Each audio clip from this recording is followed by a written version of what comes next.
Oh iya baik Pak.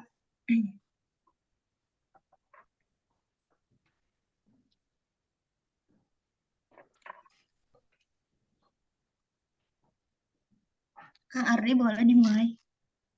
Oke, izin share screen dulu ya. Silakan mulai, Sob.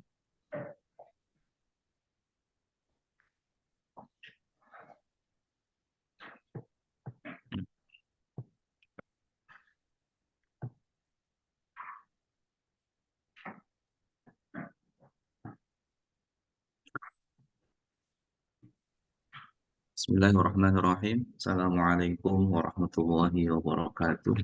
Salam. Waalaikumsalam.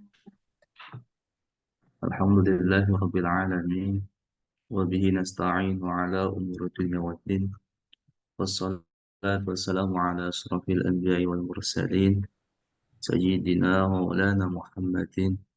Amma ba'du, yang sama-sama kita hormati, kita taati Bapak Doktor yang sudah mengampu kita pada mata kuliah manajemen strategik.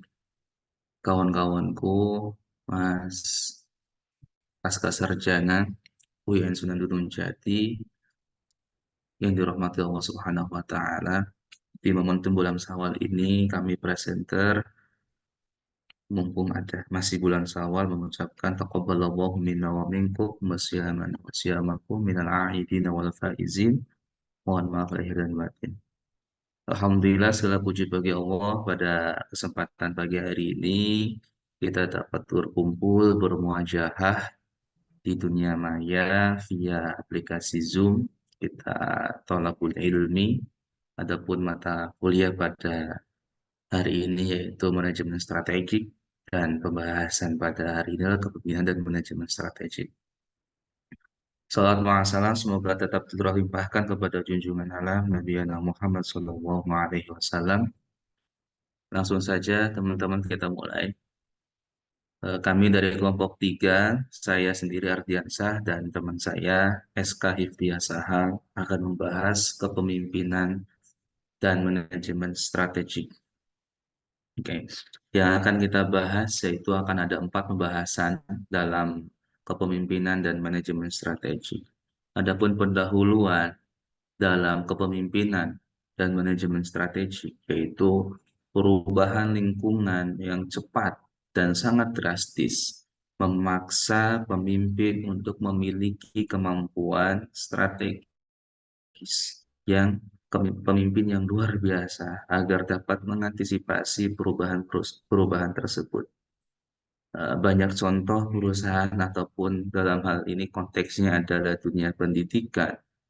Di dunia pendidikan sendiri di daerah kami di Sumedang pada tahun 2022, imbas daripada COVID-19, itu ada beberapa sekolah yang gulung tikar dikarenakan tidak mendapatkan ataupun tidak bisa bersaing dalam mengambil peserta didik. Dan inilah pentingnya kepemimpinan dan manajemen strategik bagi kita yang ada di dunia pendidikan.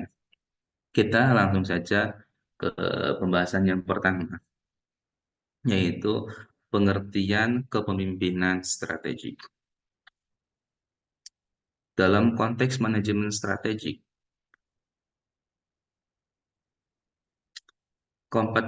strategis adalah kompetitif, yaitu mengacu pada kemampuan suatu perusahaan untuk bersaing secara efektif di lapangan ataupun di pasar. Sebuah perusahaan dianggap kompetitif atau pesaing ketika ia mampu mempertahankan atau meningkatkan mangsa pasar, keunggulan, dan keunggulan relatifnya dibandingkan dengan pesaingnya. Nah, kompetitif ini atau pesaing ini merujuk pada kemampuan suatu perusahaan untuk bisa melibatkan strategi produk ataupun apa yang bakal kita tonjolkan dalam menawarkan ke mangsa pasar. Nah, di dunia pendidikan juga khususnya di daerah Priangan, saya merasa dan saya melihat di Priangan ini sangat kompetitif dalam dunia pendidikan. Sudah muncul banyak dunia pendidikan, yaitu dia mengumpulkan sekolah tahfidz, sekolah robotik, sekolah berstandar atau bertaraf internasional. Dan ini salah satu daya jual bagi instansi-instansi pendidikan, di mana untuk merekrut ataupun mengambil mangsa pasar peserta didik. Berbeda seperti halnya di kampung saya. Kemarin saya di Indramayu, ternyata di sana monoton. Ya pokoknya sekolahnya yang besar, ya itulah eh, yang bakal rame dikunjungi atau yang bakal rame orang-orang daftar di sekolah tersebut. Tapi secara keunggulan, ya sebenarnya sama-sama saja, tidak ada yang diunggulkan. Apakah dari kedisiplinannya lah atau apa, tidak ada sama sekali. Dan saya rasa itu butuh colekan ataupun butuh polesan untuk seorang pemimpin untuk kedepannya, karena kita kalau seandainya membuat kebijakan dalam chapter book chapter book ini ditentukan bahwasanya kita ketika kita mau mengambil atau memutus kebijakan, maka kita pikirkan jangka waktu 5 sampai 10 tahun yang akan datang. Nah, kepemimpinan strategis adalah serangkaian keputusan manajerial dan tindakan yang menentukan kinerja jangka panjang dari perusahaan. Ini mencangkup pemindaian lingkungan, baik eksternal dan internal, perumusan strategi, strategi atau perencanaan jangka panjang, pelaksanaan dan evaluasi pengendalian strategi. Jika berbicara mengenai kepemimpinan dalam pendidikan, bahwa yang harus dipahami adalah seseorang yang dapat bekerja sama dengan orang lain dan yang dapat bekerja untuk orang lain. Nah, hal ini sejalan dengan yang diungkapkan oleh Elwood Presswood dalam bukunya The High School Principal and Staff Work Together, bahwa tiap-tiap orang yang merasa terpanggil untuk melaksanakan tugas pemimpin di dalam lapangan pendidikan dapat disebut sebagai pemimpin pendidikan. Misalnya, orang tua di rumah bisa disebut sebagai pemimpin pendidikan karena memimpin anak-anaknya untuk sekolah. Guru di sekolah disebut juga sebagai pemimpin pendidikan karena guru mendidik anak-anak yang belajar. Kepala sekolah di sekolah jelas dikatakan pemimpin dalam pendidikan dan sebagainya. Dan di daerah pelayanannya. Jadi orang pelayanan juga seperti administrasi TU juga disebut juga sebagai pemimpin pendidikan karena mensukseskan eh, alur ataupun mensukseskan belajar mengajar yang ada di sekolah tersebut. Nah, ada beberapa teori dalam kepemimpinan. Yang pertama yaitu teori sifat. Teori sifat ini yaitu seseorang dijadikan pemimpin harus memahami syarat tertentu. Apabila dalam dirinya terdapat sifat serta sikap tertentu yang berkaitan dengan pola pemimpin, barulah ia dapat dijadikan sebagai pemimpin. Nah, kepemimpinan yang didasarkan pada sifat-sifat tertentu itulah yang disebut dengan teori sifat. Yang kedua, yaitu adalah teori situasi.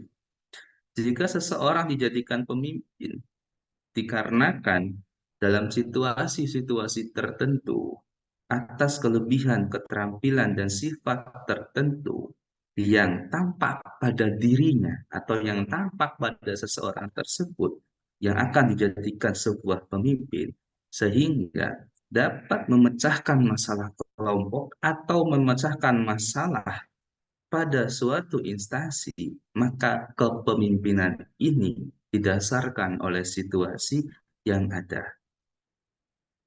Selanjutnya yaitu karakteristik kepemimpinan strategik. Kepemimpinan dibangun melalui pendekatan intelektual.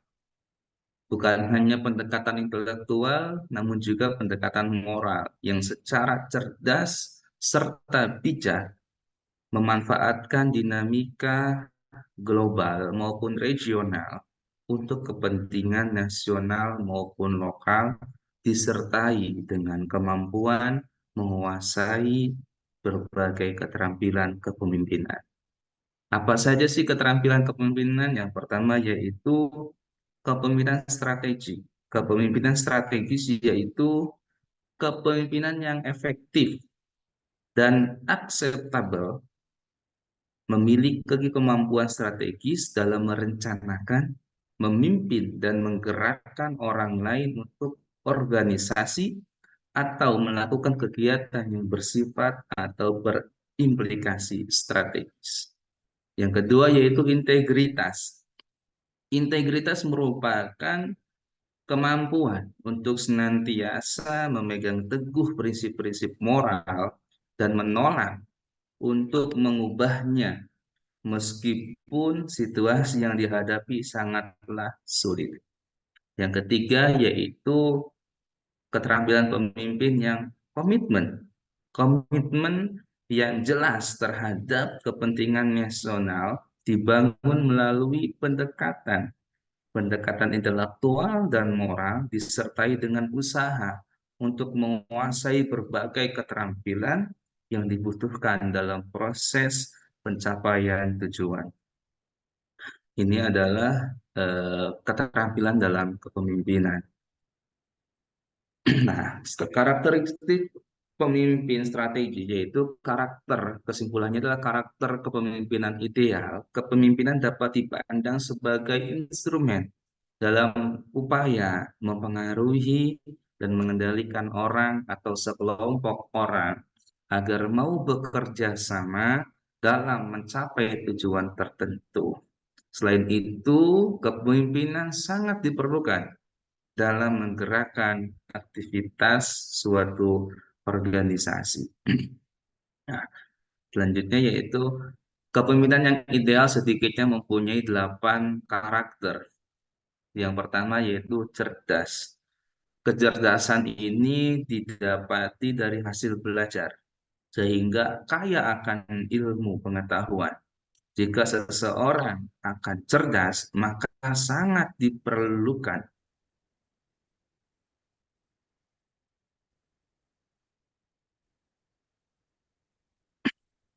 Mohon maaf, ini apa? Slide-nya berjalan? Oh, nggak jalan. Bentar deh. Enggak, Kang. Enggak berjalan. Ada? Sudah ada. Oke. Ya, mohon maaf. Kepemimpinan yang ideal sedikitnya mempunyai 8 karakter. Yang pertama yaitu cerdas. Nah, kecerdasan didapat dari hasil belajar. Sehingga orang cerdas kaya akan ilmu pengetahuan. Jika seseorang akan cerdas, maka perlukan semangat belajar dengan tekun dan rajin. Dalam hal ini, seorang pemimpin akan bisa dengan cepat dan tepat membuat suatu. Lagi pula semua akan bisa merubah permasalahan. Yang kedua yaitu bertanggung jawab. Seorang pemimpin yang ideal harus bertanggung jawab. Dalam artian bahwa bertanggung jawab terhadap dirinya dan juga terhadap anggotanya dalam suatu organisasi. Karakter pemimpin yang ketiga yaitu adalah jujur. Seorang pemimpin yang ideal haruslah jujur, sehingga akan mampu untuk terbuka pada anggotanya dalam segala kebijakan yang diambil seorang pemimpin yang mempunyai sifat jujur. Nah, pemimpin yang mempunyai sifat jujur pasti akan membuat seluruh anggota percaya terhadap segala perkataan dan tindakannya. Yang keempat yaitu dapat dipercaya. Seorang pemimpin yang ideal harus dapat dipercaya, sehingga akan mampu untuk saling percaya dan tidak ada kecurigaan. Kepercayaan inilah yang mengacu setiap anggota untuk lebih maju. Karena anggota tidak mikir panjang lagi. Oh, pemimpin saya insya Allah dapat dipercaya. Begitu juga pemimpinnya ketika melihat dianya dipercaya dan anggotanya mengikuti sama-sama dipercaya, maka tidak ada keraguan dalam organisasi tersebut. Yang kelima yaitu inisiatif. Inisiatif. Seorang pemimpin yang ideal harus inisiatif sehingga akan mampu untuk memutuskan segala hal dengan benar. Selain itu, memiliki kemampuan untuk menemukan solusi yang baik demi kemajuan organisasi atau sekolah. Yang keenam yaitu konsisten.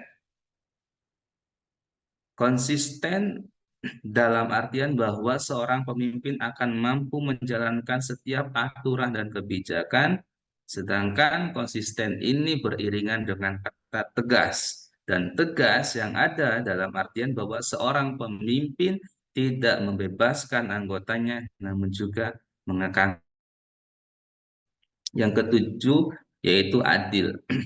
Seorang pemimpin yang ideal harus bersifat adil, sehingga mampu untuk memperlakukan anggotanya dengan perlakuan yang sama sesuai dengan tugas dan bidangnya masing-masing. Yang ke-8 yaitu lugas. Seorang pemimpin yang ideal haruslah lugas, sehingga akan mampu untuk menjelaskan pemikirannya secara langsung dan tidak bertele-tele. Terima kasih, mungkin ini dari saya, selanjutnya akan dilanjutkan oleh TSK.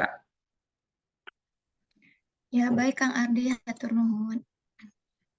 Selanjutnya part 3 yaitu tentang peran kepemimpinan strategik. Maksudnya, mohon maaf, tentang karakter pemimpin strategik. Maksudnya adalah peran atau karakter ya Kang, peran ya? Peran kepemimpinan strategik maksudnya, jadi seorang pemimpin itu kualitasnya harus bisa memainkan peran kunci dalam membentuk dan menegakkan strategi. Strategi kan tadi sudah dibahas di atas ya. Pemimpin itu harus bisa berfungsi sebagai penghubung yang menghubungkan jantung institusi dengan tubuhnya. Janji yang ditepati oleh pemimpin bertanggung jawab untuk mendorong keberhasilan lembaga, dan keberhasilan ini akan dihasilkan dari keputusan yang efektif dalam perumusan strategi dan penerapannya.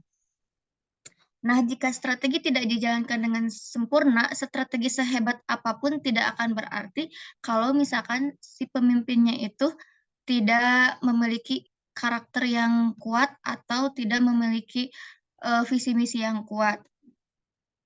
Pemimpin memberikan arahan mengenai arah kinerja dan cara untuk mencapainya.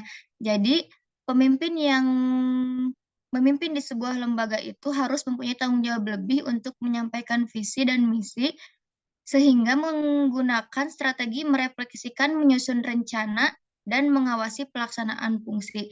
Selain itu, pemimpin juga harus bisa menyesuaikan organisasinya dengan kebutuhan keadaan. Jadi jangan tiba-tiba mengambil sebuah kebijakan atau keputusan tapi tidak melihat dengan keadaan sekitar. Pemimpin juga harus bisa mensosialisasikan kegiatan peningkatan energi dan meningkatkan semangat serta semangat para pekerja atau stakeholder di sekolah. Hubungan dengan seluruh pemangku kepentingan, dan yang paling penting memastikan pengajaran dan pembelajaran dalam organisasi. Kepemimpinan itu, seorang pemimpin itu harus bertanggung jawab penuh terhadap para bawahannya, sehingga visi dan misi itu akan tercapai dengan baik. Ketika pemimpin mengembangkan visi dan misi yang strategis, menetapkan tujuan dan sasaran, menyusun strategi, melaksanakannya, kemudian yang terakhir adalah mengevaluasi kinerja. Proses pembentukan strategi dimulai ketika seorang pemimpin mencoba mengubah pemikiran orang-orang. Jadi seorang pemimpin harus bisa perannya itu harus bisa mensosialisasikan secara step by step kepada stakeholder-nya atau kepada sebuah lembaga agar visi dan misi itu bisa tercapai dengan sangat efektif. Karena sehebat apapun strategi, jika pemimpinnya tidak bisa mensosialisasikan atau tidak bisa merangkul para stakeholder sekolah atau misalkan pemangku kebijakan lainnya, maka strategi itu akan terlaksana hanya 50%. Dalam manajemen strategis, pemimpin itu banyak menjalankan berbagai peran. Yang pertama itu memperkenalkan lingkungan untuk perubahan. Yang kedua, menciptakan tim kepemimpinan dengan memilih pemain kunci dari organisasi dengan memecah hierarki saat ini.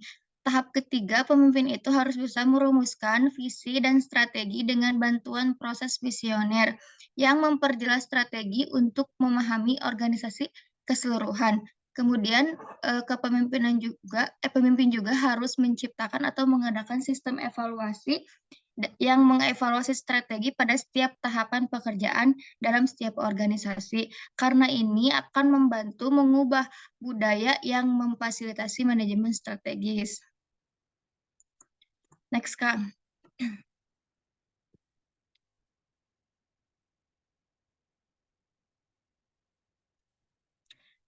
Ya, poin D yaitu kemampuan pemimpin dalam berpikir strategik. Jadi kemampuan berpikir itu sangat penting, peran yang sangat penting dalam pembentukan dan pelaksanaan strategi. Jadi kalau misalkan punya strategi sehebat apapun, kalau misalkan tidak dengan strategi yang efektif, ya hanya 50% yang terlaksananya gitu. Hal ini berkaitan dengan yang menghubungkan proses manajemen strategis dengan tujuan dan visi misi organisasi. Pemikiran strategis juga menawarkan atau berfungsi sebagai landasan untuk melindungi budaya di mana setiap orang menyadari apa saja nih yang harus dilakukan dan apa saja nilai-nilai umum yang berlaku dalam perusahaan, masyarakat, atau lembaga. Pemimpin juga harus menguasai cara-cara kepemimpinan. Mereka harus memiliki keterampilan kepemimpinan untuk menjadi pemimpin yang baik.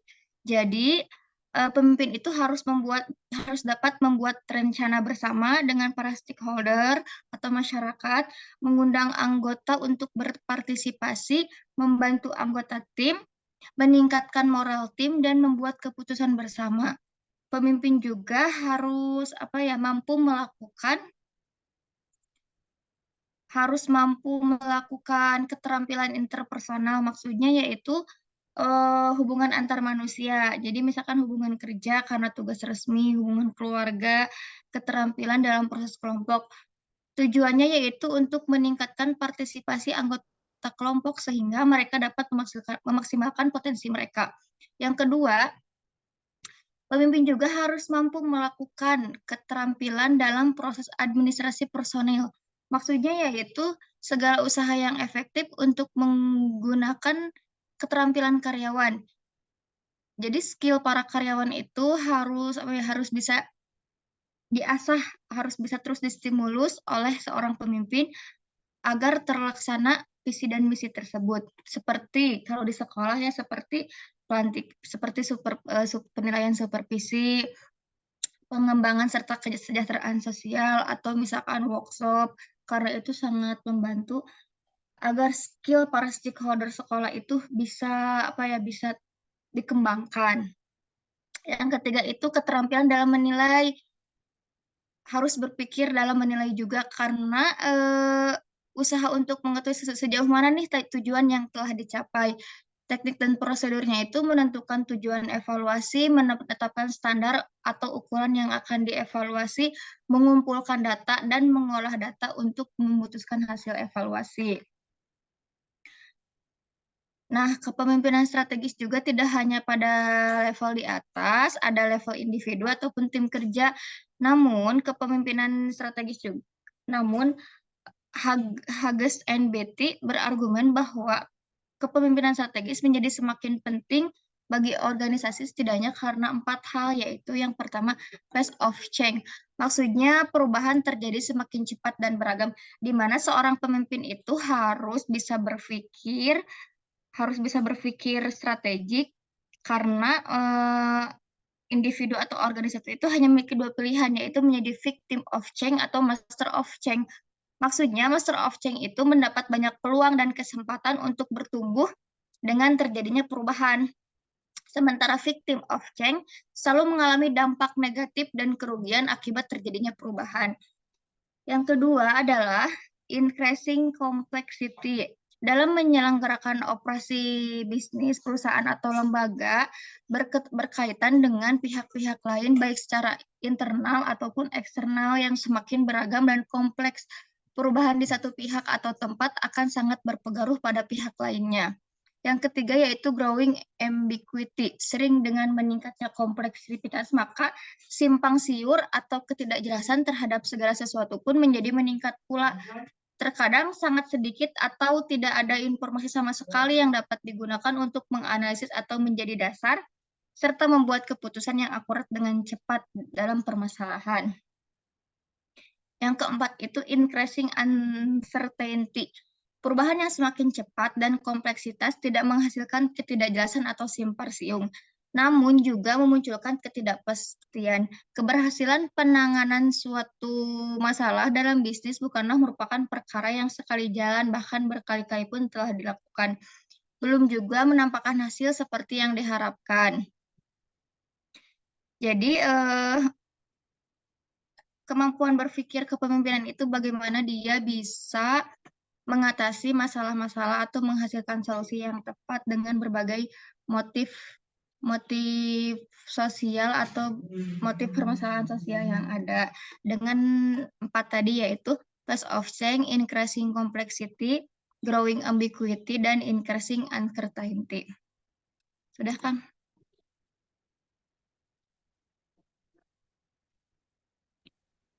Kita lanjut ya.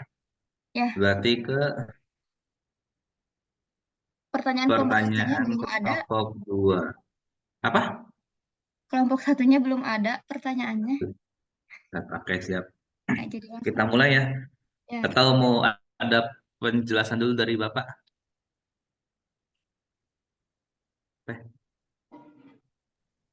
Lanjutkan aja dulu dengan jawabannya.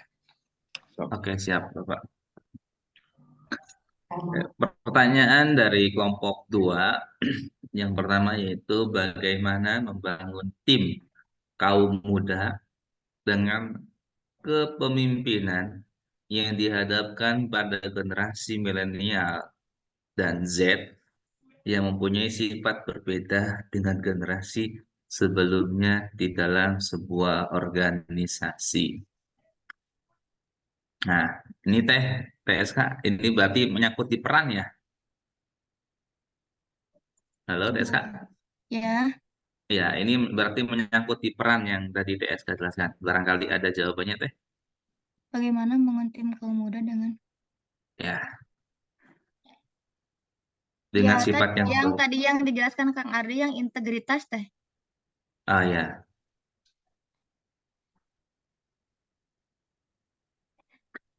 Dari beberapa model ideal, kepemimpinan jelaskan dalam buku, model manakah yang lebih, nah ini mungkin saya, terus. Model manakah yang lebih tepat dan efisien diterapkan dalam dunia pendidikan saat ini? Oke, saya izin jawab dulu yang nomor 2. Dari beberapa model, manakah yang eh, tepat dan efisien yang diterapkan dalam dunia pendidikan saat ini? Sebenarnya sih kalau seandainya memilih dari 8 model, ya kita kepinginnya sih kita semuanya mendapatkan, tapi kan namanya juga manusia pasti mempunyai beberapa kekurangan. Cuman kalau saya pribadi kalau disuruh eh, 3 dari 8 model, mana saja yang saya dahulukan? Yang pertama yaitu bertanggung jawab, yang kedua jujur, dan yang ketiga cerdas. Itu untuk apa ya, untuk dari pribadi kami sebagai presenter, saya lebih milih di poin 1, 2, dan 3. Kenapa kok poin 1, 2, dan 3? Ya karena kita juga sudah mengurutkan dari beberapa kepentingan model mana saja yang diutamakan. Maka nomor satu adalah model yang diutamakan, sangat diutamakan sekali. Gitu. Jadi kalau di pertanyaan ini model manakah yang lebih tepat dan efisien diterapkan dalam dunia pendidikan saat ini, maka yang pertama adalah model bertanggung jawab, model cerdas, dan model jujur. Yang ketiga, pertanyaan dari kelompok 2, perubahan selalu membentuk pandangan baru. Dan pandangan baru akan mempengaruhi berbagai peristiwa yang sedang berjalan. Bagaimana seharusnya seorang pemimpin untuk menjawab pandangan baru akibat berbagai perubahan tersebut, sehingga organisasi yang dipimpinnya tetap eksis dan berkembang. Itu mau dijawab ya, Kang? Boleh. Kang Ardi mempersiapkan jawaban nomor 1. Oh ya, siap. Nah, berarti kan kalau pertanyaan nomor 3 itu lebih ke mempertahankan eksistensi lembaga ya, dan tetap berkembang atau misalkan tetap ada pembaharuan, tetap ada inovasi dan kreativitas. Jadi seorang pemimpin itu harus bisa responsif terhadap pandangan baru yang muncul akibat perubahan. Cara terbaiknya itu untuk tetap eksis dan berkembang adalah buka terhadap ide-ide baru, mempelajari tren terkini, dan berkomunikasi secara efektif dengan tim atau pemangku kepentingan atau stakeholder sekolah, misalkan dengan angket ke stakeholder atau misalkan ke komite sekolah bagaimana ide-ide baru itu dimunculkan, maka ya pemimpin harus siap mengevaluasi atau melaksanakan serta serta bisa mengambil keputusan atau kebijakan untuk perubahan tersebut. Pemimpin juga perlu mempertimbangkan berbagai perspektif, melakukan adaptasi yang diperlukan, dan mengambil langkah-langkah inovatif dari kegiatan misalkan dalam menggunakan angket atau wawancara. Jadi tidak monoton dan akan mengikuti perkembangan zaman. Karena memang hari ini segalanya menggunakan teknologi, jadi ya mau tidak mau seorang pemimpin harus bisa mengikuti karena untuk mempertahankan eksistensinya. Dengan demikian, pemimpin dapat mempertahankan eksistensinya, relevansinya, dan memimpin organisasi menuju organisasi yang maju dan berkembang. Seperti itu, Kang. Mangga nomor 1.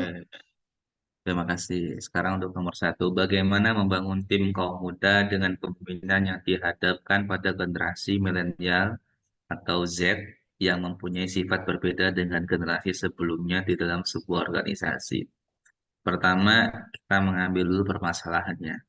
Biasanya permasalahannya adalah kaum muda ingin adanya terobosan baru, sedangkan kaum yang generasi sebelumnya itu kepingin sesuatu yang lama tidak dirubah atau tidak dihilangkan. Nah, oleh karena itu mungkin yang pertama bagi kita yang kaum muda, yang jelas kita harus mengalah karena kadang-kadang untuk menurunkan ego salah satu permasalahan juga. Nah, jadi eh, ada sebuah patah mengatakan bahwasanya kalau seandainya yang lama dan itu baik kita pertahankan dan untuk kedepannya yuk kita cari terobosan yang benar-benar baru dan di mana tidak menghilangkan keabsahan ataupun tidak menghilangkan sesuatu yang baik dan yang lama tersebut. Artinya kita terus memperbaharui. Nah, terus ini mungkin problemnya juga terkadang kita tidak akur antara kaum muda dengan kaum yang dulu. Karena biasanya kita masih apa ya, jujur saja kita juga ketika untuk meneruskan kita itu kadang-kadang ada gap. Gapnya itu zaman dulu dengan zaman sekarang. Lagi-lagi zaman sekarang seperti ini, zaman dulu seperti ini. Ini kan masih ada gap. Maka pertama ya kita luluhkan ego kita masing-masing gitu. Jangan ada gap karena kita di sini organisasi. Sebagaimana yang dikatakan pada buku The Higgs School, Principal and Staff Work Together, bahwa tiap-tiap orang yang merasa terpanggil untuk melaksanakan tugas pemimpin di dalam lapangan pendidikan dapat disebut sebagai pemimpin pendidikan. Artinya, ya mungkin saja setiap kepengurusan dalam sebuah organisasi, yaitu adalah orang yang benar-benar dipanggil. Terus gimana tugas kita? Ya sudah, kalau seandainya kita sudah dicap sebagai pemimpin, maka kita harus bekerja sama. Dan bukan hanya bekerja sama, kita juga harus saling mengerti. Artinya, kaum muda pinginnya seperti ini, kaum yang sebelumnya pengennya seperti ini, maka ada yang namanya kolaborasi. Dan kolaborasi ini kita mungkin harus ada yang namanya musyawarah antara kaum muda dengan kaum yang sebelumnya. Mungkin itu kan ya ini juga sebagai penafsiran yang lumayan-lumayan ngarang saya juga sebenarnya dari eh, L-word, press word gitu ya. Lanjut untuk kelompok ke 5 ini ya karena tidak berurutan. Oke. Bagaimana cara membedakan pemimpin yang berkualitas dan tidak berkualitas? Dan apa aja yang menjadi tolak ukur pemimpin yang berkualitas? Izin menjawab, Kang. Boleh TSK.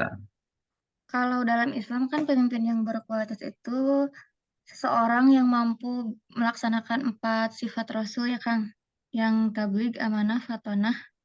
Ya, Nah, kalau misalkan yang menjadi tolak ukurnya yang sekarang atau misalkan eh, pada hari ini di zaman ini yang menjadi tolak ukur yang berkualitas itu yaitu pemimpin yang mempunyai visi, misi dan tujuan. Maksudnya pemimpin yang tidak berkualitas itu mungkin tidak memiliki visi yang jelas atau tujuan yang sesuai dengan kepentingan umum.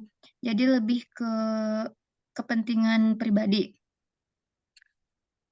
Yang kedua itu integritas dan etika. Pemimpin itu mempunyai integritas dan etika.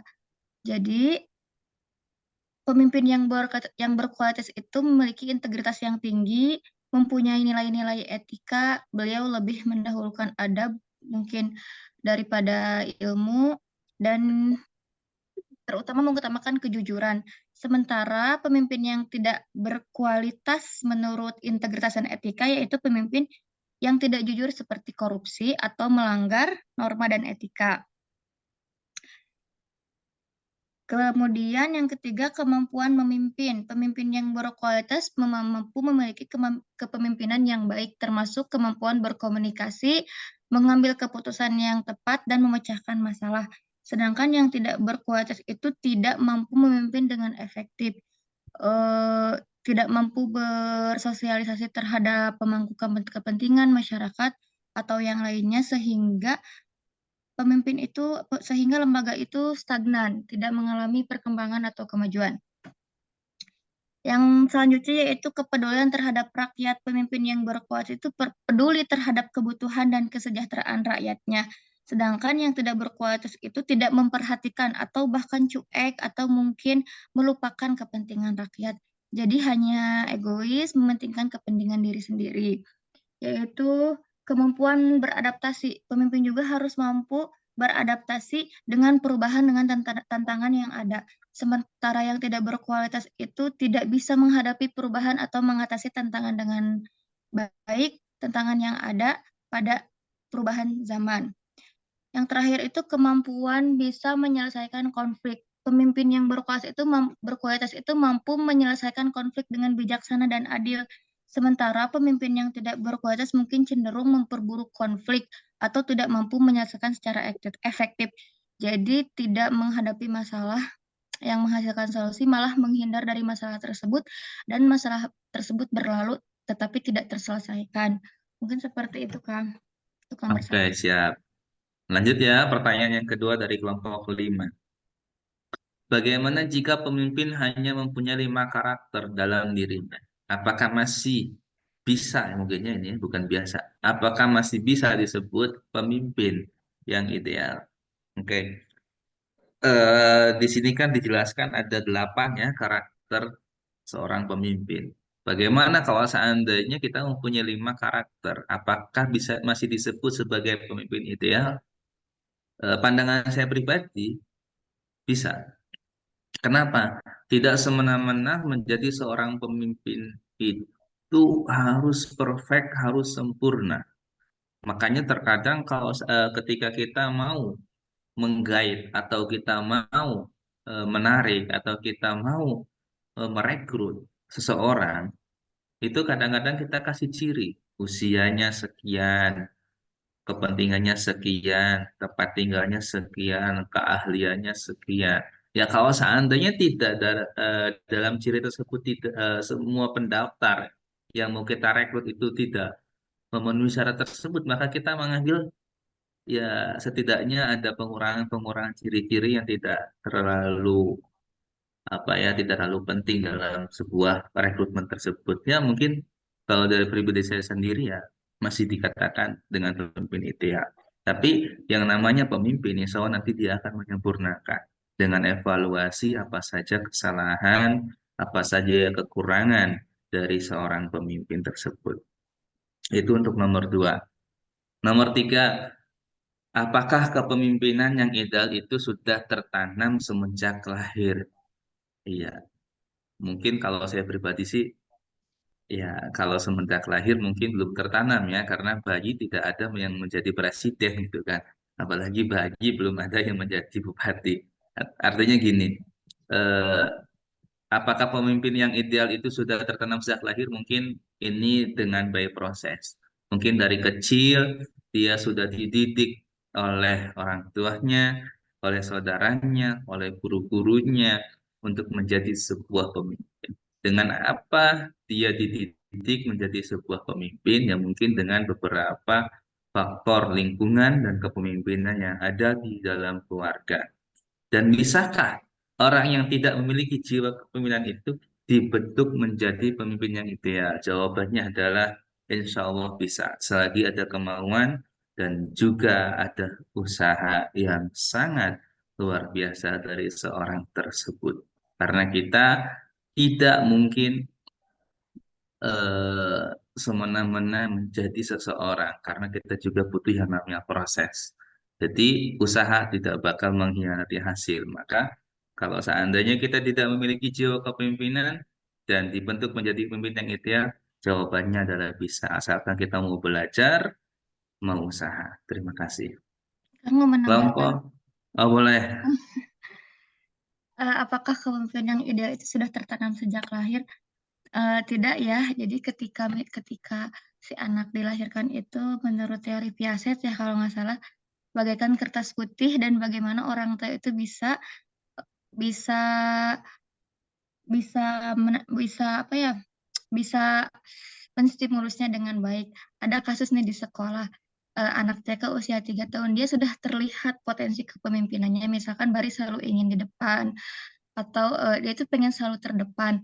Jika kita tidak bisa mengarahkan si anak tersebut, maka anak tersebut akan menjadi pemimpin yang otoriter. Jadi bagaimana usaha orang tua sebenarnya sudah terlihat sejak umur 3 tahun kalau misalkan menjadi pemimpin itu banyak contoh kasus di TK, anak-anak yang menjadi pemimpin itu banyaklah ciri-cirinya. Jadi baris pengen selalu di depan, tidak mau kalah dengan anak-anak yang lain. Nah, peran guru dan orang tua itu di sana bagaimana meluruskan agar anak itu tetap berada di koridor yang benar dan tidak menjadi otoriter ketika dia tumbuh kembang dewasa nanti. Di dalam surat Al-Baqarah ayat berapa? 269 ya, yang berbunyi yu'til hikmata mayyasha wa may yu'tal hikmata faqad utiya khairan katsira wa may yadzakkaru illa ulul albab. Dia Allah menganugerahkan hikmah kepada siapa yang Dia kehendaki, siapa yang dianugerahi hikmah, sungguh dia telah dianugerahi kebaikan yang banyak. Tidak ada yang dapat mengambil pelajaran darinya kecuali ulul albab. Maksudnya itu Allah memberikan hikmah itu kemampuan untuk memahami rahasia-rahasia syariat agama dan sifat bijak berupa kebenaran dalam setiap perkataan dan perbuatan kepada yang siapa Dia kehendaki. Allah Jadi Allah menganugerahkan hikmah itu terutama keyakinan umumnya bahwa kepemimpinan yang ideal itu tidaklah hanya tertanam sejak lahir tetapi juga dapat dikembangkan melalui pengalaman, pembelajaran, dan usaha yang sungguh-sungguh. Jadi tidak ada apa ya, tidak tidak ada semenjak lahir, terlihatnya mungkin setelah umur 3 tahun dan berkembang sampai dewasa bagaimana dia bisa menangkap, melihat pelajaran-pelajaran di lingkungan sekitarnya. Seperti itu Kak Ardi. Oke, terima kasih. Menambahkan sedikit. Ya, nggak apa-apa, Teh. Tambahin aja semuanya juga nggak apa-apa. Kelompok selanjutnya yaitu pertanyaan dari kelompok 6. Aduh. Bagaimana jika seorang pemimpin hanya dilihat dari segi ilmunya saja, tanpa memperhatikan sikap dan keterampilannya dalam memimpin? TSK mau ngejawab? Lebih tidak ada adabnya ya. Ya, lebih dia tanpa memperhatikan sikap dan keterampilan dalam memimpin. Ya, kalau Ya, jatuhnya seseorang itu akan menjadi pemimpin yang otoriter kalau misalkan mengamalkan dari segi ilmunya saja. begitu. Ya. Tapi kalau saya sih mendoakan Ya, bagi yang hanya dilihat dari segi punya saja tanpa memperhatikan sikap dan keterampilan dalam memimpinnya. Semoga saja dengan mempunyai ilmunya tersebut, pemimpin juga ke depannya bisa memperhatikan sikap dan keterampilannya dalam memimpin sebuah perusahaan ataupun instansi. Ya, lanjut ya, nomor 2 ya. Tapi kalau seandainya untuk rekrutmen sih sebaiknya bukan hanya dari segi ilmunya saja. Kalau seandainya ini pertanyaan dari kelompok 6 ini dari kelompok 6 ini seumpama ada yang jadi ketua yayasannya, maka rekrutmennya kalau bisa jangan hanya memandang ilmunya saja, tapi juga kita melihat dari sikap, keterampilan dalam memimpinnya. Nah, nomor 2, dewasa ini sering kita melihat pemimpin yang dipilih berdasarkan azas kekeluargaan. Ini kayaknya pertanyaannya sudah di samping jurang ini ya, di tepi jurang ini. Di mana hal ini menimbulkan kesenjangan antara kemampuan dalam memimpin dan keadaan di lapangan. Sebagai seorang bawahan dalam lembaga tersebut, bagaimana seharusnya sikap kita untuk menyikapi hal tersebut? Ini TSK. dewasa ini sedang kita Ya, kalau saya masih ingat kemarin itu Pak Wahyu itu ngomong bahwasanya kalau nggak salah menjawab pertanyaannya Pak Dadan. Nah, sekepal kekuasaan, segenggam kekuasaan mengalahkan segudang sebuah keilmuan. Ya mungkin ini juga ada kaitannya di sini. Kekeluargaan dan kita seorang bawahan lembaga harusnya seperti apa. Maka ini ada di birokrasi dan sosialisasi sebenarnya. Kalau menukil jawaban dari Pak Wahyu kemarin di kebijakan kepemimpinan ya, studi kebijakan. Barangkali ada tambahan dari TSK? sudah Kang. Sudah cukup ya. Nomor 3, bagaimana tanggapan Anda terhadap pemimpin yang otoriter? Mangga TSK. Sepertinya harus diingatkan, dibersamai bahwa itu bahwa ha- jadi bawahan itu harus berani mengungkapkan perasaannya. Kalau pemimpin seperti itu tidak baik, harus ada actionnya, misalkan dengan cara komunikasi dengan baik. Bapak tidak boleh seperti itu karena seperti ini gitu Kang. Jadi apapun yang permasalahannya, apapun masalahnya, solusinya adalah dengan komunikasi yang baik. Mau diterima atau tidak, setidaknya kita sudah apa ya, sudah memberikan masukan bagaimana bagaimana sebuah lembaga itu akan tetap berkembang agar tetap maju dan tidak stagnan karena semua jantungnya itu ada di pemimpin. Intinya komunikasi dengan baik aja seperti itu, Kang. Jawab TSK ini agak dicepat lagi ya karena Waktu waktunya ini tinggal 30 menit. Pertanyaannya masih 1, 4, 5, 6, 7, 8, 9, 12 pertanyaan lagi. ya, Dan kita harus menyisakan 15 menit ya untuk post test ya. ya, so Kang. Oke, berarti kita batasi sampai jam berapa ini? Sampai jam 8 lebih 5 menit. Oke. Pertanyaan dari kelompok 7. Jika kita berada dalam satu yang tidak sehat, anggota yang mayoritas kurang motivasi dengan berbagai alasan pribadi, seperti kesibukan masing-masing, biaya untuk kebutuhan organisasi, karena tidak ada sumber dana atau biaya, sehingga harus biaya mandiri, dan jarak antar anggota terpaut jauh untuk saling berkumpul. Strategi apa yang bisa diterapkan oleh pemimpin organisasi agar menjadi organisasi yang sehat dan mampu mencapai tujuan? Barangkali ada Gibran. Kalau untuk saling berkumpul mah sekarang kan ada kombel ya, komunitas belajar. Atau misalkan dalam MONEF, monitoring evaluasi itu bisa mempererat hubungan silaturahmi antara stakeholder sekolah atau rapat komite. Sep- eh, Adalah dalam satu tahun itu, dalam satu semester itu, dalam reker itu pertemuan komite atau misalnya stakeholder seminggu 2 kali untuk rapat atau pembuatan kegiatan pembelajaran. Kalau di SK seperti itu. Nah, kalau untuk masalah dana, ya itu mah pemimpinnya harus koordinasi dengan bendahara karena memang ada hak untuk kita yang harus ditunaikan dari seorang pemimpin. Ya intinya kita harus berani berspekulasi seperti itu. Jangan diam saja, mual maju kalau diam saja atau keluar. Oke, Dah Kang. lanjut ya, biar Ya. sepertinya syukur-syukur semuanya kebaca. Bagaimana, ini pertanyaan dari kelompok 8. Bagaimana cara seorang pemimpin untuk mengidentifikasi dan mengembangkan bakat-bakat yang dimiliki oleh individu yang terlibat dalam lembaga pendidikan seperti guru dan siswa untuk mencapai tujuan strategis? Kalau bakat dari seorang guru itu udah pasti terlihat. Misalkan ada 12 guru nih, yang kalau di TK SK gitu, pas SK ngajar kan di TK. Jadi ada yang bakat dalam seni, menggunting atau membuat kreasi-kreasi, ada yang bakat dalam pembuatan BOP atau cosplay. Jadi semuanya sudah terlihat oleh pemimpin gitu, Kang. Nah, itu tuh pemimpin mengetahui bakat-bakat stakeholder sekolah itu teh untuk 70% mencapai tujuan visi misi itu dengan strategis gitu Kang. Oke. Ya, lanjut lagi nih, kayaknya masih dalam pembahasan TSK semua ini. Bagaimana cara seorang pemimpin untuk memastikan bahwa visi dan misi yang telah serta nilai-nilai nilai-nilai kepemimpinannya selaras dan sesuai dengan strategi yang diterapkannya?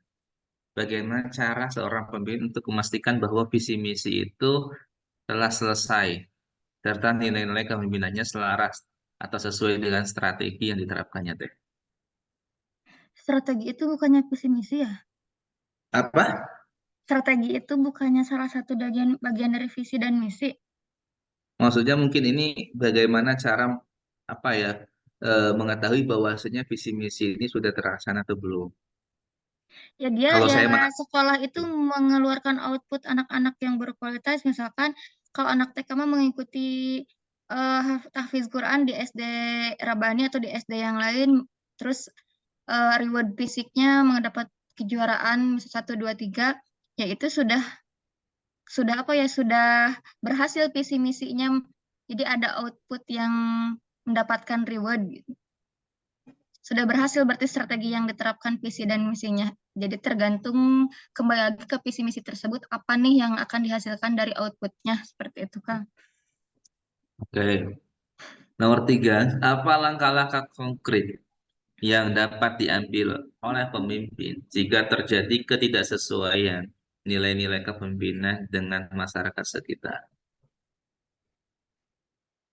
Ya pemimpin harus harus bisa apa ya mempunyai harus bisa sosialisasi dan harus mempunyai keputusan atau kebijakan bagaimana ide-ide baru dari masyarakat itu ditampung dan direalisasikan sehingga tidak kontraindikasi dengan masyarakat seperti itu Kang.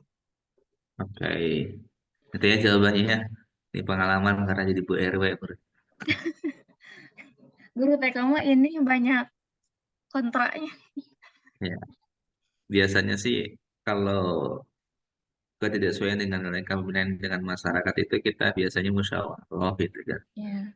Karena terkadang masyarakat kan berbagai pandangan.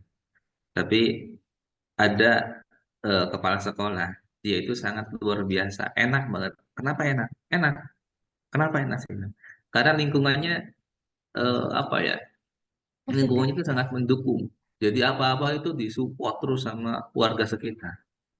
Kalau acara PHB itu sudah aman pokoknya kata untuk masalah makan itu beres sama warga katanya. Nah, berarti itu sosialisasinya dengan masyarakat baik. Lanjut kelompok 9. Pertanyaannya, jelaskan bahwa dalam konteks manajemen strategik, perusahaan dituntut untuk kompetitif sebagai salah satu cara untuk mempertahankan dan meningkatkan keunggulan dibandingkan dengan pesaingnya, dan hal tersebut bisa digunakan dengan strategi diferensi. Bagaimana jika strategi diferensiasi dihubungkan dalam bidang pendidikan? Dan pada keadaan seperti apa satu lembaga menggunakan strategi tersebut serta bagaimana penerapannya? Cuma tes kan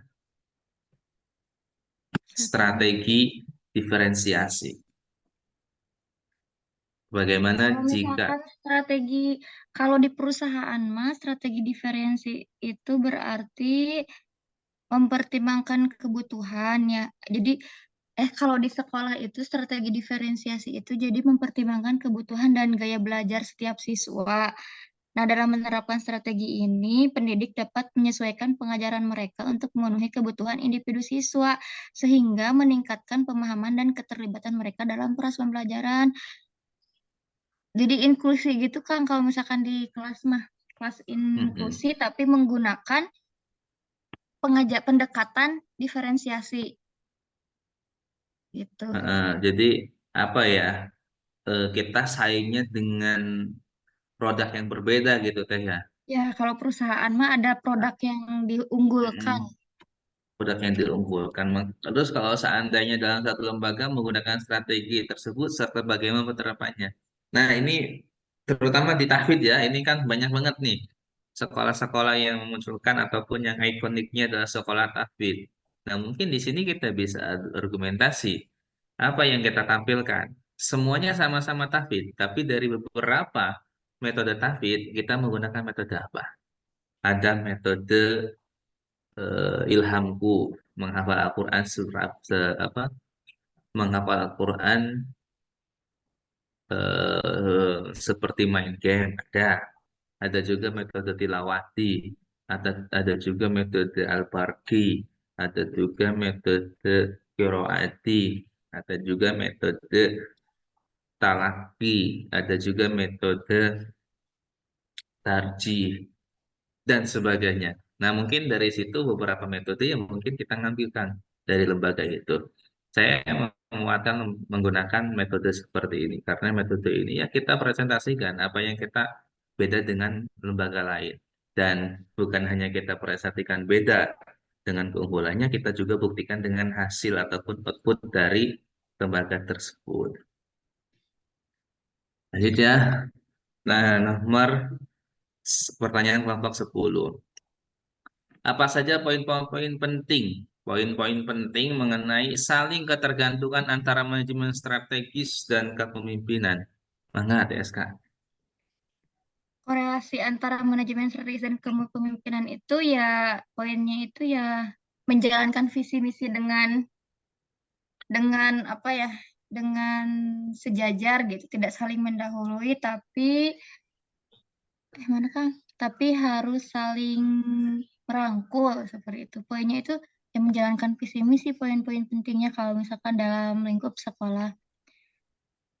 Sepertinya tadi udah dijelaskan deh Kang poin-poinnya. Ya, Terus harus bisa menetapkan tujuan, inovasi dan perubahan, pengambilan keputusan, pengembangan SDM, pengawasan dan evaluasi, keterbukaan terhadap lingkungan, itu poin-poin penting yang harus bisa saling saling apa ya saling merangkul antara manajemen strategis yaitu manajemen strategis dan kepemimpinan saling merangkul dengan para pemangku kepentingan atau stakeholder karena kalau berjalan sendiri itu susah harus ada yang bisa saling bantu gitu kan. ya. Nah, ini studi kasusnya ya, sekali menjawab juga nomor dua. Ya. Kita harus rela, kita harus korban.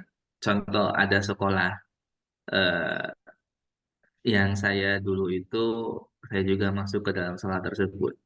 Di dalam sekolah itu dia mengandalkan seseorang. Satu orang, taruhlah dia operator. Di sekolah tersebut kan ada yang namanya kurikulum, ada yang namanya wakasiswaan, ada yang namanya wakahumas, ada yang namanya eh, sarpras. Tetapi dari beberapa wakil kepala sekolah tersebut itu hanya mengandalkan ke satu orang tersebut. Terus gimana? Ya maka nanti bakal menjadi ketergantungan. Akhirnya ketika tahun berikutnya kita rubah. Yang tadi orang yang semua itu tergantung pada satu orang tersebut, ditugaskan udah kamu gak usah ngerjain. Jawaban dia satu, saya takut kalau seandainya saya nggak ngerjain, nanti sekolah kita dicap jelek sama orang-orang. Nah, dari situ kita harus berkorban, nggak apa-apa dicap jelek.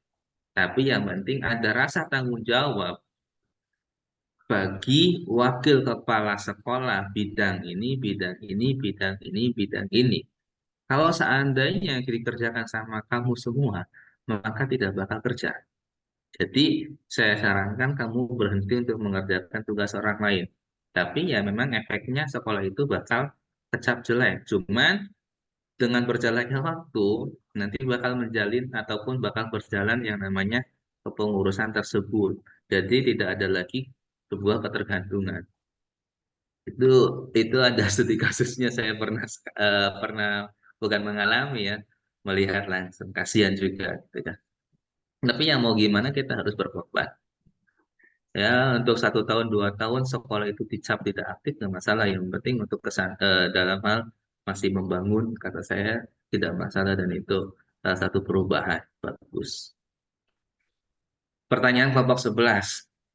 Di dalam tulisan ini Anda mengutip pendapat Sophocles yang Anda tidak dapat Anda yang apa yang tidak dapat Anda paksakan, jangan perintahkan. Apa yang harus dilakukan seorang pemimpin ketika ada anggota atau timnya tidak sependapat dengan pemimpin tersebut? Ada teh? Ya, harus melakukan komunikasi dua arah. Kemarin kan presentasi yang studi kebijakan ya. Jadi ya intinya sosialisasi, mengadakan komunikasi dua arah. Maksudnya dengan seseorang yang tidak pendapat tersebut, jadi dengarkan dulu pendapatnya oleh seorang pemimpin, tidak boleh egosentris. Kemudian memberi respon yang memang dapat dimengerti. Sampaikan alasan kenapa tidak bisa sependapat dan sampaikan juga alasan kenapa kepala sekolah atau pemimpin itu bisa mengeluarkan kebijakan tersebut dan cari solusi bersama. Terus pertimbangkan kompromi, beri dukungan atau support terhadap tim tersebut. Dan terakhir adalah evaluasi hasil karena dalam setiap situasi itu unik ya. Jadi strategi yang tepat juga akan bergantung pada konteks masalahnya. Jadi disinilah seorang pemimpin harus bisa fleksibel dan punya empati lebih tinggi terhadap timnya. Jadi akan bisa menemukan solusi yang tepat bagaimana agar bisa maju bersama-sama. Seperti itu, Kang. Oke, lanjut ya. Nomor 2, dalam teori kepemimpinan generasi keempat ada beberapa poin. Charismatic leadership, servant leadership, transactional transformational leadership, dan authentic leadership. Jelaskan masing-masing dari keempat poin tersebut. Ada di teteh. Ada di mana? Saya nggak ngeliat. Ada di Kang Ardi itu mah. Oh, dari saya. Eh, Oke, saya buka dulu ya. Aduh, yang mana ini? Charismatic leadership, servant leadership. Kayaknya saya nggak ada teh ini. Pemimpin kalau dari segi bahasa Inggrisnya mah karismatik. Pemimpin mempunyai apa ya karisma kepemimpinan karismatik itu. Jadi ada simaknya gitu. Jadi kita itu segan terhadap pemimpin tersebut. Hmm. Mana sih?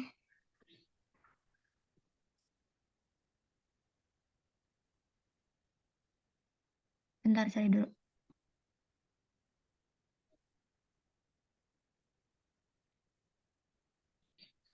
Kalau servant leadership itu jadi lebih ke gaya kepemimpinan di mana pemimpin itu berfokus pada kebutuhan dan kesejahteraan anggotanya. Sehingga pemimpin itu bisa lebih menerapkan konsep mengutamakan pelayanan kepada orang lain sebagai inti dari kepemimpinan tersebut. Dapat transformasional.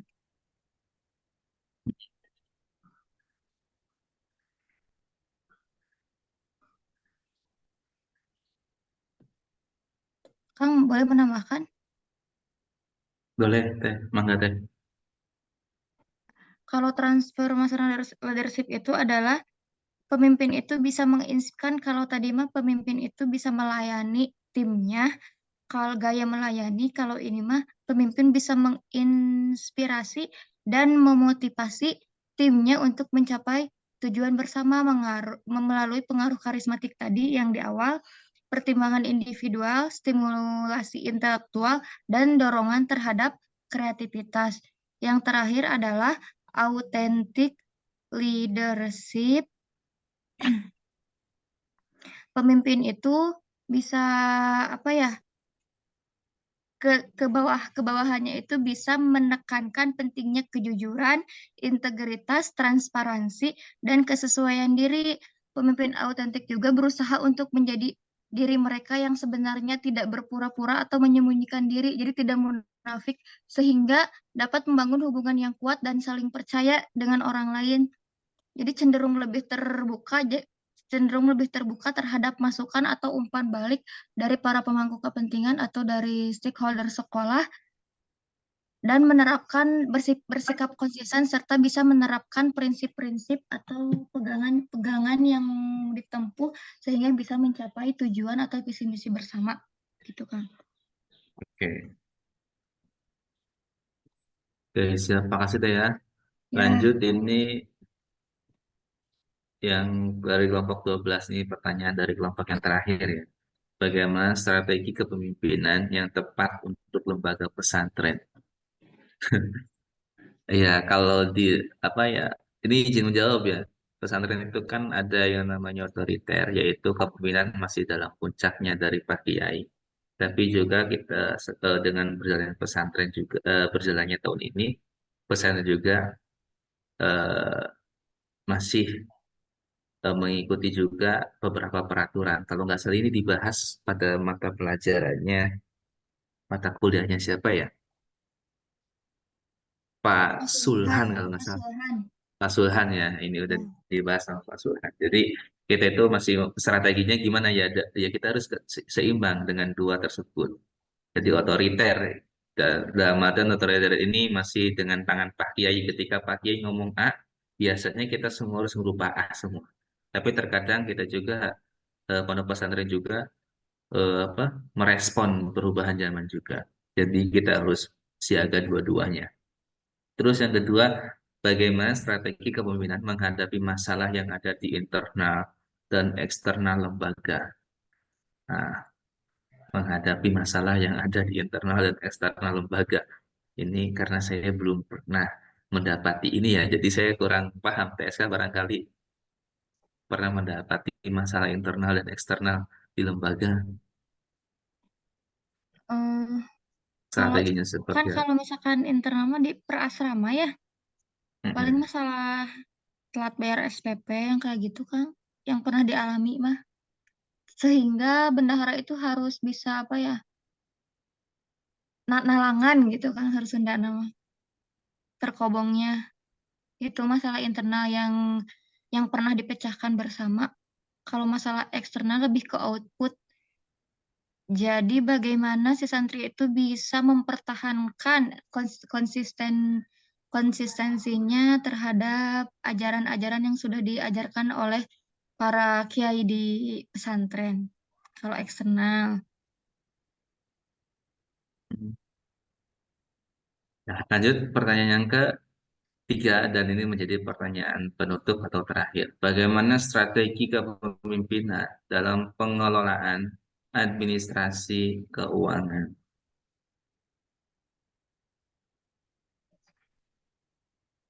Yaitu mah hubungannya dengan bendahara.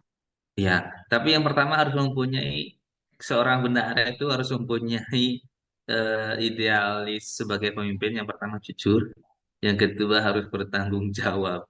Ya, itu ada di udah pertanyaan jawaban dari kelompok kedua nggak salah ya. Iya. Mungkin itu saja karena waktunya ini sudah jam 8.15 dan 15 menit lagi mau selesai mata kuliah ini. Jadi saya cukupkan sampai sini, kurang lebihnya mohon maaf. Billahi taufiq wal hidayah. Waridul inayah. Wassalamualaikum warahmatullahi wabarakatuh.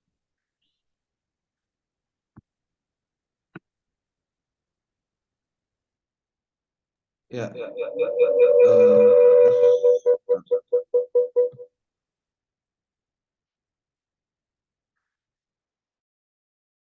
suara saya terdengar nggak? Terdengar Bapak, cuman tuh Gandrung, Pak. mantul, Bapak. Ya.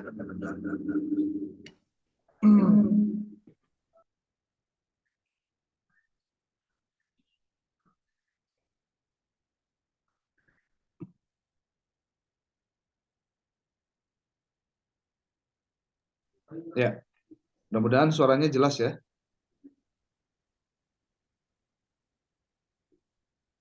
Jelas, Bapak. Oke. Terima kasih untuk kelompok berapa ini kelompok 3. BO3. Untuk kelompok 3, cuma saya dari tadi mungkin kelalaian saya mengecek ininya apa? Oh, book chapter namanya ya. Apa materi kelompok 3 ini nih. Maksudnya untuk book chapternya ya, untuk book chapter. Saya sebetulnya ingin komentari dulu tentang artikel ataupun juga book chapter yang dibuat terkait dengan materi ini. Cuma sayang saya baru mendapati barusan, jadi nanti mungkin komentarnya belakangan. Saya ingin Anda melihat slide yang saya tampilkan ini.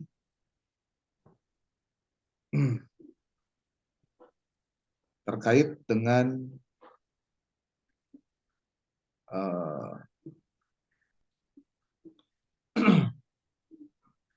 ini. Strategi dan arah pengembangan sekolah unggul. Kalau judul besarnya ini sebenarnya. Ini sebetulnya paparan yang saya gunakan kalau sedang menyampaikan terkait apa yang disebut dengan sekolah unggul. Sekolah unggul itu sama nggak dengan sekolah efektif gitu? Apa sih sekolah efektif itu? Ini pengertiannya ini. Yang disebut dengan sekolah efektif adalah sebagai sebuah kemampuan dari sekolah tersebut untuk memaksimalkan fungsi-fungsi sekolah atau tingkatan-tingkatan mereka yang mana sekolah dapat menampilkan fungsi-fungsinya dengan maksimal ketika mereka memiliki fixed amount of school input. Jadi input sekolah yang sifatnya fix, yang mereka sudah miliki. Nah, Anda bisa lihat riset-riset yang muncul ketika bicara sekolah efektif, itu ternyata yang pertama itu adalah di sini tahun kasusnya 2001. Itu ada professional leadership, kepemimpinan yang profesional. Jadi kalau ditanya seberapa pentingkah kepemimpinan itu menjadi bagian kesuksesan dari sekolah itu dibawa kemana, itu risetnya banyak sekali. Makanya kelompok 3 ini harusnya mencari judul-judul dalam Publish or Perish ataupun juga di scopus.com itu kata kuncinya untuk di metadatanya tentang school effectiveness. keefektifan sekolah. Nah, nanti ketika bicara manajemen strategik atau strategic leadership, nanti banyak buku yang bisa dikaji untuk itu. Ya. Nanti saya perlihatkan bukunya, linknya juga saya kalau nggak salah sudah pernah sampaikan pada Anda. Ini dimensi dari effective school. Ya. Dimensi pertama itu adalah dimensi leadership. Jadi sebegitu pentingnya leadership itu menjadi bagian dari kesuksesan lembaga pendidikan. Boleh dikata kita ingin mengatakan begini, leadership itu bukan pada persoalan posisi saja, tapi pada kemampuan mengambil aksi gitu. Kalau bahasa di timeline yang ada di Google itu ada bahasa leadership is not a position, leadership is an action. Leadership itu bukan pada persoalan posisi, tapi leadership itu pada persoalan bagaimana aksi itu dilakukan. Mengeksekusi dari sebuah keputusan itu adalah kepemimpinan. Nah, Anda bisa lihat di sini bagaimana gaya manajemen dan lingkungan dengan effective school. Di sini ada bahasa partisipatif, gaya manajemen dengan non partisipatif. Di sini ada ketidakpuasan, ada iklim organisasi dengan kepuasan. Jadi Anda bisa lihat keefektifan dari sekolah, keunggulan sekolah itu akan makin tinggi ketika partisipasinya tinggi karena satisfaktorinya juga tinggi. Itu akibat karena apa? Di sini ada gaya manajemen, ada iklim organisasi. Jadi faktor pengaruhnya besar sekali. Nah, Anda bisa lihat di sini a framework for understanding educational quality. Sebuah kerangka untuk memahami tentang kualitas sekolah, termasuk, nah ini, ketika bicara bagaimana posisi leadership management. Nah, leadership management itu adanya di mana? Kita lihat di sini deh, beberapa research terkait dengan peningkatan keefektifan bagaimana kondisi sekolah itu bisa ditingkatkan. Di sini Anda bisa lihat bagaimana 5 penelitian yang sudah dilakukan dari tahun 83, ada juga tahun 90, ada tahun 92, ada tahun 95, ada tahun 95 juga. Ini kelihatannya tahun-tahun Jepun gitu ya. Yang sekarang-sekarang kok nggak dimunculkan. Yang sekarang justru lebih ekstrim lagi. Memang harus ditekankan. Research ini Anda bisa lihat nomor satunya itu selalu mengarah pada persoalan kepemimpinan. Porky and Smith tahun 83 dia nyebut istilah strong leadership, kepemimpinan yang kuat. Ada lagi di sini Levin and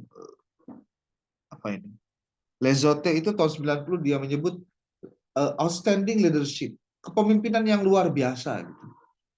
Ada lagi educational leadership. Ini nomor satunya itu kepemimpinan pendidikan. Cotton tahun 95 dia menyebut ada school management and organization leadership. Jadi tetap leadership juga. Jadi saya ingin menunjukkan bahwa ketika Anda mengkaji leadership itu dalam konteks manajemen pendidikan Islam sekalipun itu tidak akan pernah surut gitu. Dia selalu menemukan konteksnya dalam setiap zaman gitu. Seperti saya pernah mendengar ada Presiden Jokowi itu menyampaikan gini. Ketika COVID terjadi, itu adalah ujian kepemimpinan tertinggi bagi seorang kepala daerah, katanya begitu. Kenapa? Karena dengan COVID mereka dipaksa untuk berpikir, dia harus mikirin masalah ekonomi, masalah juga sosial, masalah kesehatan, masalah pendidikan juga, dan semuanya terkait dengan persoalan itu. Hanya orang-orang yang kuat secara kepemimpinan, badai COVID itu bisa dia hadapi. Nah, itu kalimat yang menurut saya pemacu dan pemicu juga. Ya. Makanya kalau Anda mengikuti arus perubahan yang dilakukan oleh Renal Kasali contohnya, Profesor Manajemen dari UI, beliau mengatakan bahwa terjadinya disrupsi yang terjadi di dunia saat ini akibat dari kecanggihan teknologi. Disrupsi itu kan artinya merusak, Pak. Merusak itu maksudnya gimana? Seperti kasus ojek ya, Awalnya ojeknya manual, terus ada ojek online. Itu kan merusak gitu. Jadi merusak apa? Merusak tatanan yang ada. Pertemuan biasanya tetap muka, kemudian ada Zoom, itu disrupsi, merusak. Nah, sekarang pertanyaannya, bagaimana seorang pemimpin menghadapi era disrupsi yang sekarang terjadi?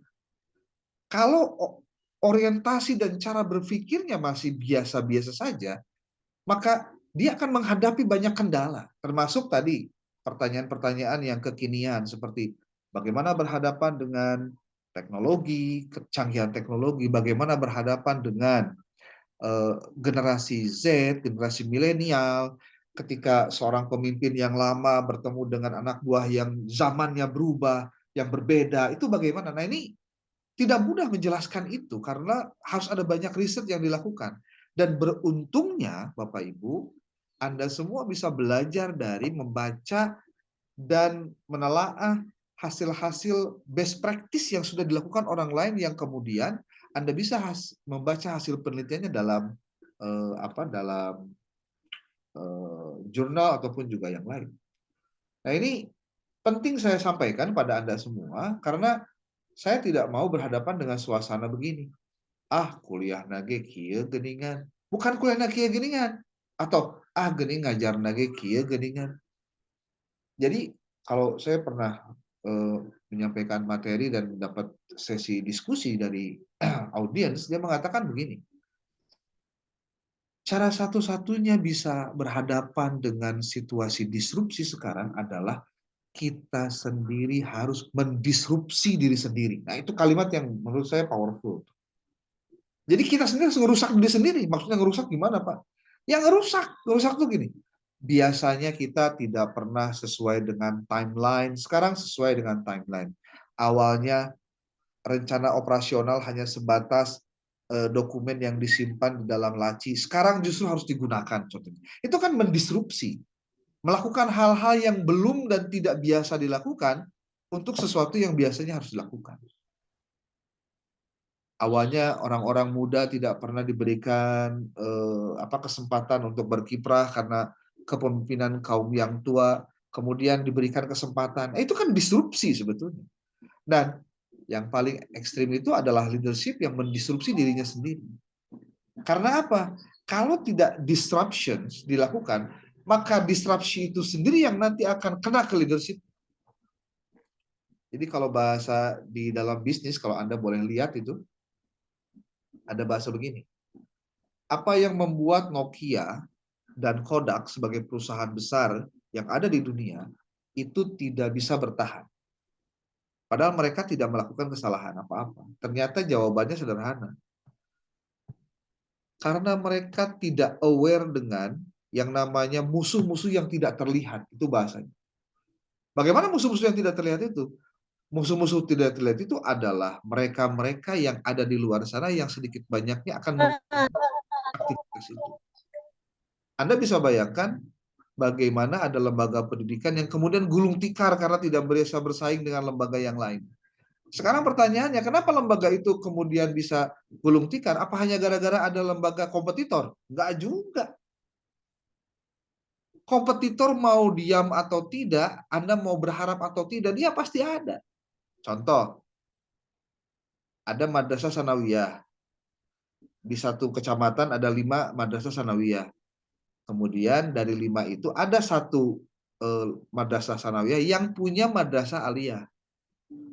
Awalnya lulusan dari sanawiyah yang 5 ini menyekolahkan anaknya ke madrasah aliyah itu. Kalau tidak aware, tidak hati-hati, ya kita akan terlena. Tenang aja dah, kita mah aliyah satu-satunya contohnya. Tapi kita nggak berpikir bahwa ini 4 sanawiyah yang lain itu kan pasti punya pikiran juga yang sama. Saya kan punya lulusan, kenapa tidak saya juga bikin aliyah? Kan begitu. Akhirnya bikinlah madrasah aliyah. Bayangkan kalau awalnya tahun pertama ada 1 nambah jadi 2, tahun kedua nambah jadi 3, tahun ketiga nambah jadi 4. Ini kalau tidak hati-hati, lembaga yang pertama itu bisa gulung tikar. Jadi sebetulnya persaingan itu dari awal sudah ada. Cuma nanti Anda bisa lihat di pertemuan-pertemuan berikutnya, di kelompok berapa saya lupa tuh, ada yang disebut dengan Blue Ocean Strategy. Blue Ocean Strategy itu kalau dalam dunia bisnis, dia tidak melihat kompetitor yang ada dalam lingkungannya. Yang ada adalah mereka yang saling memberikan respon positif untuk berkembang. Itu kalau Anda nanti bicara tentang Blue Ocean Strategy. Mudah-mudahan nanti bisa dijelaskan lebih maksimal lagi oleh kelompok berikut. Saya ingin Anda melihat juga beberapa buku yang bisa Anda download di bagian ini nih. Kalau Anda buka ini apa? Nah ini kayaknya nggak di-download juga nih oleh kelompok 3 ya. Aduh, mana nih? Nah ini di zlibrary-asia.se Anda bisa cek referensi-referensi yang bagus untuk ini, termasuk juga ini, dan saya sudah downloadkan buat Anda di sini nih. Ini kalau mau saya kopikan buat Anda karena ini referensi penting menurut saya ya, penting untuk Anda kaji, sebagaimana Anda juga harus banyak membaca tentang hal-hal yang terkait dengan apa yang terjadi pada perkembangan dunia perusahaan yang sangat dinamis ketika mereka berhadapan dengan era disrupsi 4.0, artificial intelligence, kemudian generasi Z, itu mereka tuh harus selalu adaptif dengan perubahan, termasuk dalam konteks leadership. Nah, sekarang kebayang kalau kemudian yang terjadi si CEO-nya itu tidak sebetulnya tidak melakukan banyak perubahan. Wah, kacau itu. Tidak banyak melakukan inovasi, kacau juga itu, ya. Makanya lembaga pendidikan kalau tidak mengikuti alur perkembangan zaman, termasuk madrasah di dalamnya, itu akan tergerus oleh situasi yang terjadi. Dan nah ini kuncinya ada pada leadership. Dan leadership itu dalam manajemen pun ada 3 level. Ada top management, ada middle management, ada low management. Dan semua tingkatan ini harus punya kemampuan leadership. Guru harus punya kemampuan leadership. Dilatih caranya bagaimana? Berikan tanggung jawab, berikan dia tugas, berikan dia wewenang. Karena dengan diberikannya tugas, wewenang, tanggung jawab, maka dia akan terlatih untuk membina dirinya, melakukan hal-hal yang diserahkan kepada dia. Maka cara paling mudah untuk bagaimana menumbuhkan leadership dalam diri seseorang adalah berikan dia tugas, berikan dia tanggung jawab, berikan dia arahan untuk mengerjakan sesuatu. Seringlah lakukan itu, nanti dia akan terbiasa dan nanti dia akan tumbuh berkembang dengan kemampuan-kemampuan teknis yang dimiliki. Ketika kemampuan teknis sudah dia miliki, nanti dia akan masuk pada langkah berikutnya. Ada kemampuan praktis. Nanti pada kemampuan konseptual. Jadi tingkatannya konseptual, praktis, lalu taktis. Nah ini hal-hal yang secara umum bisa didiskusikan kembali di sesi-sesi yang akan datang. Saya pikir waktunya juga sudah lewat. Nanti mungkin kelompok berikutnya bisa mengklasifikasi kalau pertanyaan ada berapa, nanti mana yang kira-kira ada sama, mana yang beda. Jadi jangan dijawab dari tiap kelompok, ya pasti lama lah gitu maksudnya. Jadi klasifikasi ini dari pertanyaan kelompok ini, jawabannya mana. Dan itu sudah disiapkan sebelumnya seharusnya ya, supaya nanti pembahasannya bisa langsung to the point. Pokoknya ada waktu sekitar beberapa menit lah, sekitar 10 menit biar ada respon juga dari teman-teman yang menyimak untuk memberikan tanggapan ya. Demikian mungkin yang bisa disampaikan untuk kelompok 3. Terima kasih.